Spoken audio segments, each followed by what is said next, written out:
वक्रतुण्ड महाकाय सूर्यकोटि समप्रभ निर्विघ्नं कुरु मे देव सर्वकार्येषु। हेलो फ्रेंड्स, मैं अपने YouTube चैनल पर पुनः आप सभी का स्वागत करती हूँ।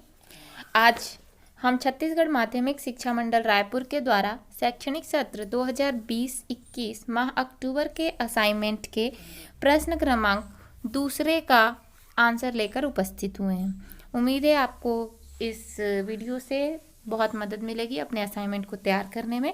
तो हम देखते हैं कि सेकंड क्वेश्चन क्या है। फर्स्ट क्वेश्चन का आंसर मैंने इसके पिछले वीडियो में बता दिया है, आप वहाँ जा कर के इसके बैक वीडियो पर देख सकते हैं।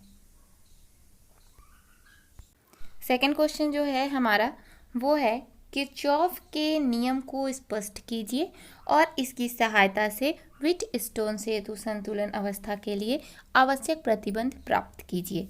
इस क्वेश्चन के लिए 4 अंक निर्धारित हैं। 2 मार्क्स जब आप किरचॉफ के नियम को बताएंगे उसके लिए है, और 2 मार्क्स व्हीटस्टोन सेतु के सिद्धांत को जब प्रदर्शित करेंगे, समझाएंगे तब। तो इस प्रकार से ये दोनों ही किरचॉफ के नियम और व्हीटस्टोन सेतु दोनों के सिद्धांत को एक्सप्लेन करना बहुत ही अनिवार्य है, तभी हमें 4 मार्क्स मिल पाएंगे इस असाइनमेंट के। तो स्टार्ट करते हैं, इसका सल्यूशन देख लेते हैं। किरचॉफ का नियम, सबसे पहले आप किरचॉफ के नियम को जब आप एक्सप्लेन करेंगे तो पता हेडिंग डालेंगे कि ये किरचॉफ का नियम है जो किसके द्वारा प्रतिपादित किया गया है। तो किरचॉफ का नियम रॉबर्ट किरचॉफ के द्वारा सन 84 में प्रतिपादित किया गया था। ओम्स लॉ जब पूरी तरह से यूजफुल साबित नहीं हुआ, तब एक नए नियम को खोजना पड़ा जो किरचॉफ ने खोजा था, और इन्होंने 2 प्रकार के नियम दिए हैं। इनके अकॉर्डिंग विद्युत धारा की जो दिशा होती है, ठीक है, विद्युत धारा के तीर की दिशा ही बताती है कि वह किस डायरेक्शन में है, पॉइंट के ओर आ रहा है या पॉइंट से विपरीत जा रहा है। अगर जिस संधि बिंदु पर विद्युत धारा आ रहा होता है उसे हम धनात्मक, ठीक है, और अगर उस संधि बिंदु से तीर का निशान बाहर की ओर है, मतलब उस विद्युत धारा को हम ऋणात्मक लेते हैं, ठीक है। तो यहाँ तक कोई कंफ्यूजन नहीं है। एक किरचॉफ के नियम का फर्स्ट पॉइंट यही है कि एक संधि बिंदु है और इस संधि बिंदु पर विद्युत धारा आती है या फिर वहां से बाहर निकलती है। जितनी भी विद्युत धाराएं आएंगी वो धनात्मक होती हैं और जो बाहर की ओर जाती हैं वो ऋणात्मक होती हैं। इनका बीजगणितीय योग हम निकालेंगे और उससे पता चलेगा कि फर्स्ट लॉ क्या कहता है और सेकेंड लॉ क्या कहता है। तो देख लेते हैं कि फर्स्ट लॉ क्या है। फर्स्ट लॉ है जिसे हम संधि का नियम कहते हैं। संधि का नियम, किसी भी संधि पर संधि से प्रवेश करने वाले विद्युत धाराओं का योग इस संधि से निकलने वाले विद्युत धाराओं के योग के बराबर होता है। ये डेफिनेशन है, यहाँ पर ये दिया हुआ है, ठीक है, कि संधि के नियम किसी संधि पर संधि से प्रवेश करने वाली विद्युत धाराओं का योग इस संधि से निकलने वाली विद्युत धाराओं के योग के बराबर होता है। आप इसे दूसरे प्रकार से ये भी बोल सकते हैं कि किसी संधि पर आने वाली विद्युत धाराओं का बीजगणितीय योग उससे बाहर जाने वाले विद्युत धाराओं के बीजगणितीय योग के बराबर होता है। अब इसका आप डायग्राम कैसे बनाएंगे, इस बुक में ये डायग्राम दिया है जो थोड़ा सा कॉम्प्लिकेटेड है, तो मैं आपको एक इजी डायग्राम भी बता रही हूँ जो आप फर्स्ट लॉ के साथ बना लीजिएगा, ठीक है। तो फर्स्ट लॉ के साथ आप कैसे डायग्राम बनाएंगे, पहले आप बहुत सारी रेस स्केल की सहायता से ऐसा ड्रॉ कर लेंगे, ठीक है। इस सेंटर पॉइंट को एक नाम दे दीजिए। सेंटर पॉइंट को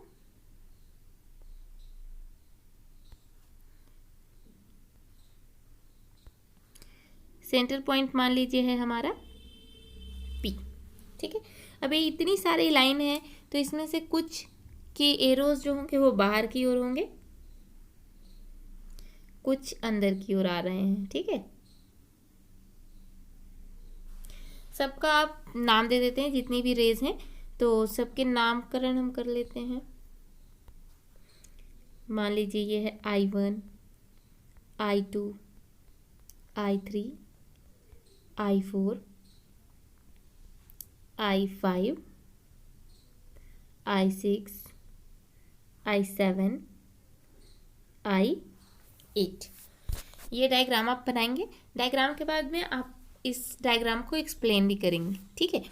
तो आप डायग्राम को एक्सप्लेन करने के लिए ऐसा लिखेंगे कि माना किसी संधि बिंदु P पर, किसी संधि बिंदु P पर, ठीक है, कौन कौन सी किरणें आ रही हैं। तो देखिए एरो से ये एक आ रहा है ना, दूसरा भी आ रहा है, तीसरा आ रहा है और चौथा, 4 किरण जो है वो बिंदु P की ओर आ रही हैं। कौन कौन सी आ रही हैं? I3, I4, I5 और I7। ये 4 किरणें जो हैं वो बिंदु P की ओर आ रही हैं। तो ये सारी किरणें जो होंगी वो होंगी धनात्मक। उसके सिवा जितनी भी किरणें हैं जैसे कि I1, I2, I6 and I8, ये सब बाहर की ओर जा रही हैं, ठीक है। तो 4 किरणें अंदर की ओर आ रही हैं और 4 किरणें बाहर की ओर आ रही हैं। इतना तो आप लिख देंगे कि P पर I3, I4, I5 और I7 आ रही हैं एवं P से I1, I2, I6 and I8 बाहर की ओर जा रही हैं। इतना एक्सप्लेन करने के बाद आप इसको फॉर्मूला के रूप में लिखेंगे इस तरीके से।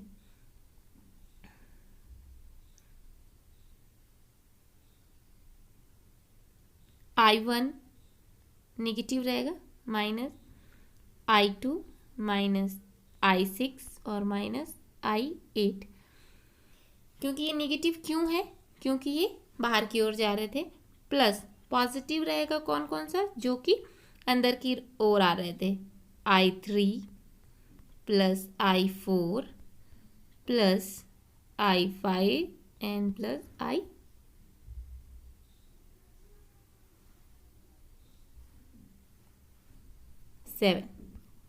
ठीक है, इक्वल टू 0। अब आप जितने भी पॉजिटिव टर्म हैं उनको एक तरफ रखिए और जितने भी नेगेटिव टर्म हैं उनको एक तरफ रखिए। तो पॉजिटिव टर्म्स हमारे हैं I3 plus I4 plus I5 और प्लस I7 इक्वल होंगे किसके? I1 plus I2 plus I6 plus I8 के, इक्वल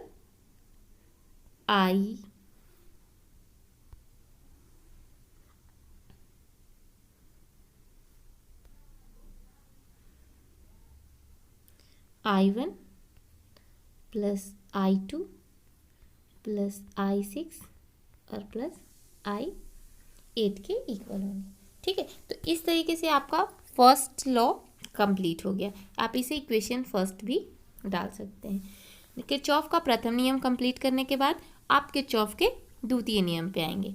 किरचॉफ का द्वितीय नियम जो होता है वो होता है बंद पास का नियम। बंद पास का नियम ये है, इसका डेफिनेशन है कि प्रतिरोधक और सेल से सम्मिलित किसी बंद पास के चारों ओर विभव में परिवर्तन का बीजगणितीय योग शून्य होता है, ठीक है।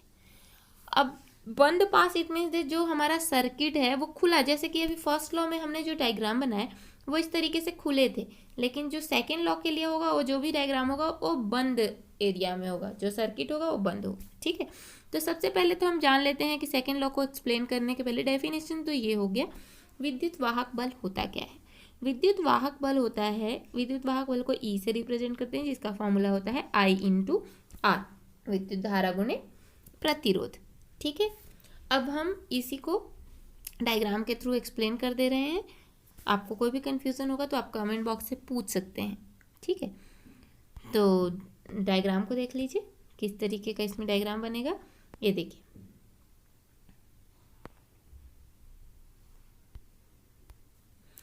यहाँ पर एक बंद सर्किट है, ए से गया है, यहाँ पर एक प्रतिरोध जुड़ा हुआ है 30 ओम का, फिर आगे बढ़ा, फिर एक बिंदु है डी, फिर एक प्रतिरोध हमारा जुड़ गया और एक प्रतिरोध ये जो क्रॉस करके जो डायग्राम है वो प्रतिरोध को दर्शाता है। आप लोगों को मालूम भी होगा, फिर भी मैं एक बार क्लियर कर दे रही हूँ इस तरीके से, ठीक है। ये जो बीच में है, बीच में दो और प्रतिरोध जुड़े हुए हैं, ऐसा फिर ऐसा और एक से। तो ये जो डायग्राम है इसमें हमको देखना ये है कि कहाँ पर विद्युत धारा बाहर की ओर जा रही है और कहाँ पर प्रवेश कर रही है। ठीक है, तो देखिए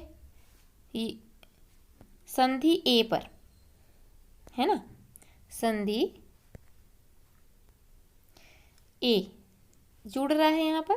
तो संधि ए से निकलने वाली विद्युत धारा कौन कौन सी है, I2 और I1। ये देखिए I1 बाहर की ओर जा रहा है और I2 भी बाहर की ओर जा रहा है।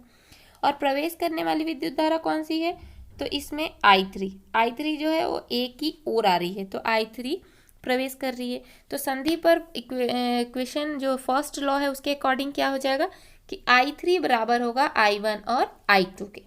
अंदर आने वाली विद्युत धारा का बीजगणितीय योग बाहर जाने वाली विद्युत धाराओं के बीजगणितीय योग के बराबर होता है। तो इस प्रकार से पहले नियम से हमको मिल गया I3 equal to I1 plus I2 बिंदु ए पर।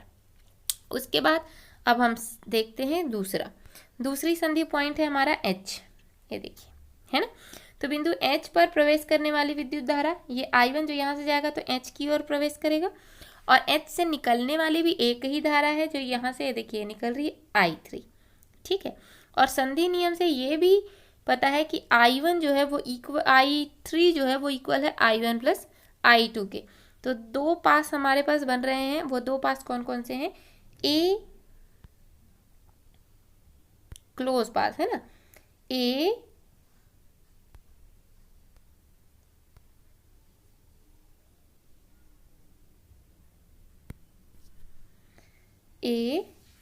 से ये जो बॉक्स है ये दूसरा, दो पास बन रहे हैं।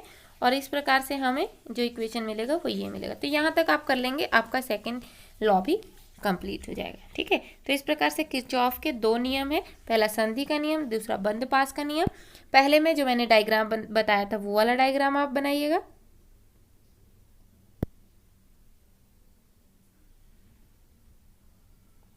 पहले लॉ में आप जो मैंने डायग्राम बताया था वो वाला बना लीजिएगा, और जब सेकेंड लॉ आप पास का नियम लिखेंगे तो उस पर आप ये वाला डायग्राम बनाइएगा।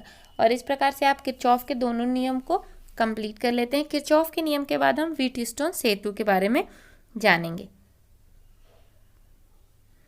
देखते हैं व्हीटस्टोन सेतु का सिद्धांत। व्हीटस्टोन सेतु का सिद्धांत, उसके लिए सबसे पहले आप व्हीटस्टोन सेतु का हेडिंग डालेंगे, जिसमें हम 4 प्रतिरोध लेंगे और उसको आप थ्योरी रूप में एक्सप्लेन भी करेंगे। ये थ्योरी पूरी यहाँ पर लिखी हुई है, मैं इसको आपको बता भी दे रही हूँ कि व्हीटस्टोन सेतु के लिए हम 4 प्रतिरोध का यूज़ करेंगे। वो 4 प्रतिरोध हैं R1, R2, R3 और R4, जो एक चतुर्भुज में जुड़े रहेंगे विकर्णता। ठीक है, एक प्रतिरोध यहाँ जुड़ा होगा, दूसरा प्रतिरोध यहाँ, तीसरा यहाँ और चौथा यहाँ। इनके विकर्ण में हम एक गैल्वेनोमीटर जोड़ेंगे G, और इनके दूसरे विकर्ण पर हम एक बैटरी जोड़ेंगे E। ठीक है, तो इस प्रकार से डायग्राम बन गया है और इस डायग्राम को हमने एक्सप्लेन कर दिया। इसका नाम होगा ABCD। आपको कंफ्यूज होने की ज़रूरत नहीं, एक प्रॉपर डायग्राम भी अभी मैं दिखा दूंगी कि आपको किस प्रकार से बनाना है। ये डायग्राम मैंने आपको समझाने के लिए बताया है कि एक चतुर्भुज होगा जिसके चारों भुजाओं पर एक एक प्रतिरोध जुड़ा होगा, और इनका जो विकर्ण होगा इसमें एक जगह धारा मापी गैल्वेनोमीटर G जुड़ा हुआ है और दूसरे विकर्ण पर एक बैटरी E जुड़ी हुई है। ठीक है, अब देखिए जब ये डायग्राम कंप्लीट हो जाएगा, डायग्राम बनने के बाद आप डायग्राम को एक्सप्लेन करेंगे, और एक्सप्लेन करने के बाद हम देखेंगे कि जो व्हीटस्टोन सेतु होता है उस पर किरचॉफ के दोनों नियम लागू होते हैं। किरचॉफ का पहला नियम जो हमने पहले पढ़ा है संधि का नियम, वो भी लागू होगा, और किरचॉफ का दूसरा नियम बंद पास का नियम, वो भी लागू होगा। ठीक है, तो हम देखते हैं पहले कि डायग्राम किस प्रकार से है। डायग्राम जो है वो ये है, देखिए हमारे पास ABCD एक चतुर्भुज है। इस चतुर्भुज में 4 प्रतिरोध जुड़े हैं, R1, R2, R3 and R4। इनके विकर्ण में ये है गैल्वेनोमीटर G, और इसके इस विकर्ण में यहाँ पर हमें बैटरी E लगी हुई है। ठीक है, तो हम देखते हैं दो हमारे पास संधि पॉइंट है, एक संधि पॉइंट B और दूसरा संधि पॉइंट D। बिंदु बी पर अगर संधि का नियम लागू करें तो देखिए विद्युत धारा यहाँ पर आ रही है ना I2, I1 बाहर की ओर जा रही है, I2 इधर की ओर जा रही है, तो I2 B पर आ रही है और I4 B से बाहर की ओर आ रही है। मीन्स इक्वेशन किरचॉफ के पहले नियम से I2 बराबर होगा किसके, I4 के, किसके लिए, बिंदु B के लिए। और बिंदु D के लिए क्या होगा, तो बिंदु D पर देखिए I1 आ रहा है और I3 बाहर की ओर जा रहा है, मीन्स I1 बराबर होगा I3 के लिए। तो ये संधि का फर्स्ट नियम, संधि का फर्स्ट नियम जिससे हमने वैल्यू निकाल ली कि I1 बराबर है I3 के और I2 बराबर है I4 के। उसके बाद अब हम बंद पास का लूप देखते हैं।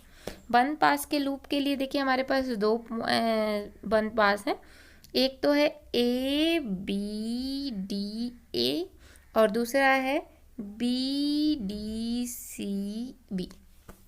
ठीक है, तो पहले हम बंद पास इसके लिए देखेंगे। तो बंद पास फर्स्ट वाले के लिए देखेंगे तो क्या होगा, मल्टीप्लाई हो जाएगा I1 से R1 का, I1 इंटू R1 और I2 इंटू R2। ठीक है, लेकिन एक पॉजिटिव होगा और एक नेगेटिव होगा। तो जो I1 है वो बाहर की ओर जा रहा है ना, तो I1 हमारा नेगेटिव है, तो I1 R1 plus I2 R2, ये जीरो क्या है, तो विद्युत धारा गैल्वेनोमीटर में किसी भी प्रकार की कोई धारा प्रवाहित नहीं हो रही है, इसलिए हमने बीच में जीरो ऐड किया है, इक्वल टू जीरो। ठीक है, अब ट्रांसफर करेंगे तो क्या हो जाएगा, ये I2 R2 बराबर हो जाएगा किसके, I1 R1 के। उसके बाद सेकेंड वाले लूप के लिए देखेंगे। सेकेंड वाला लूप जो हमारा ये है BDC, इसमें I3 मल्टीप्लाई होगा R3 के और I4 मल्टीप्लाई होगा R4 के। तो हमें जो मिलेगा वो ऐसा मिलेगा कि I3